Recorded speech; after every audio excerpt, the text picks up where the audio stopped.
દામિની, દામિની હું જાઉં છું. મારે લેટ થાય છે. ક્યાં જવું છે? ક્યાંથી આવે છે? હું આમ જોઉં છું ને તું અહીંયા શું કરતી હતી? ઉપર હતી. ક્યાં જાઉં છું? એટલે ઓફિસ જાઉં છું. જાઉં? હા જા. આ ફોન કરજો મને. ફોન છે ને? એ ફોન અંદર પડ્યો. હા ચાલો રેડી. હા. હવે જાઓ. જમ્યા પછી હાથ લૂછવા નહીં જોઈએ. પછી હું કંઈક શાકભાજી મગાવીશ તો પૈસા પણ નહીં જોઈએ. વોલેટ એ ભૂલી ગયો તો. હા તું કેટલી બેદલકાર માણસ છે જીવનમાં. હા આ બધી વસ્તુઓ ભૂલી જાય છે. હવે હું કંઈ ભૂલ્યો નથી. મારો મોબાઈલ, પર્સ ને બધું આવી ગયું છે. હું જાઉં છું. જાઓ. ગાડી સ્ટાર્ટ કરવા માટે ચાવી છે ને? મારી પાસે તો ચાવી નથી. ક્યાં મૂકી હતી? આ ટેબલ પર પડી હશે. ટેબલ પર કઈ નથી. ગ્લાસ પણ નથી.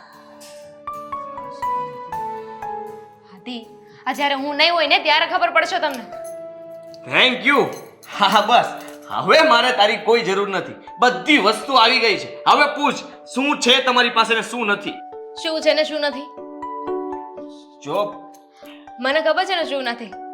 આ જવાબદારી માથે છે ને મારા માટે સમય નથી. હા એ પણ છે.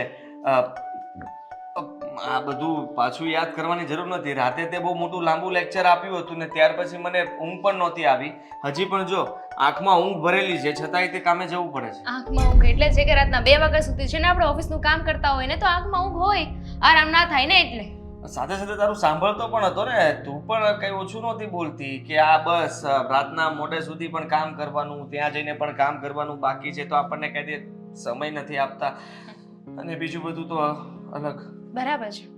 અને સવારે ઉઠાડીને અડધી થઈ જાવ પણ ઉઠવાનું તો નામ આપણે લેવું જ નથી ને.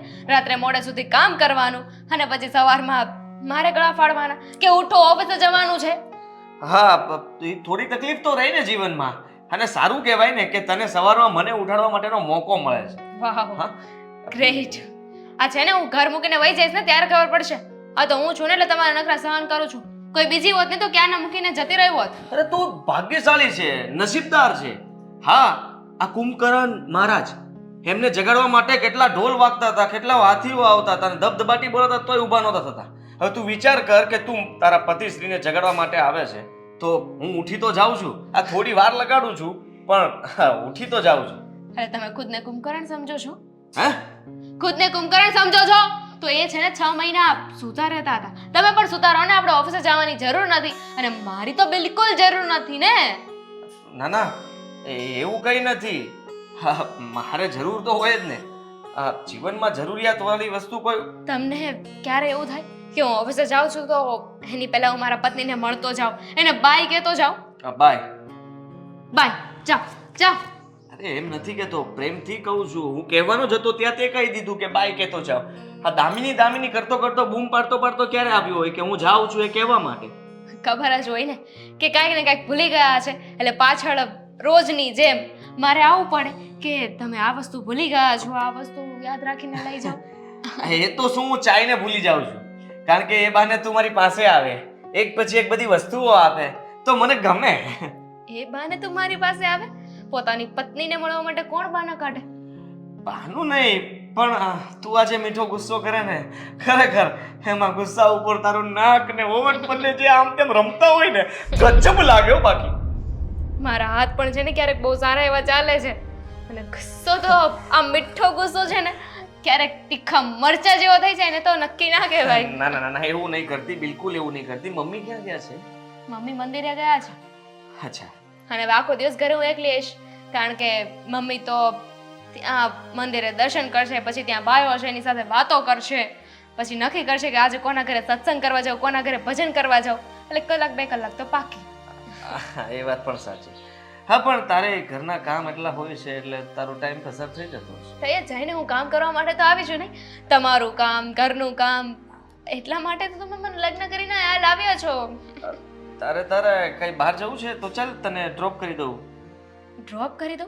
હું વિચારતી હતી કે આજે તમે રજા રાખી દો, આપણે બંને બહાર જઈએ.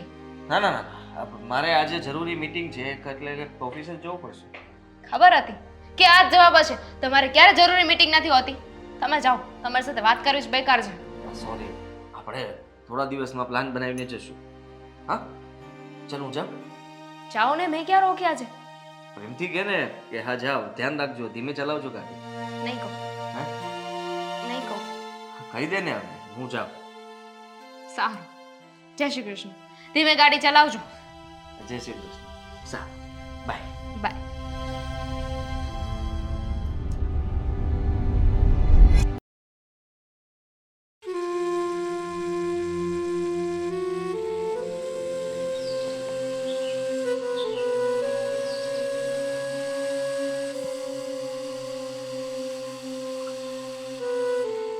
બેટા,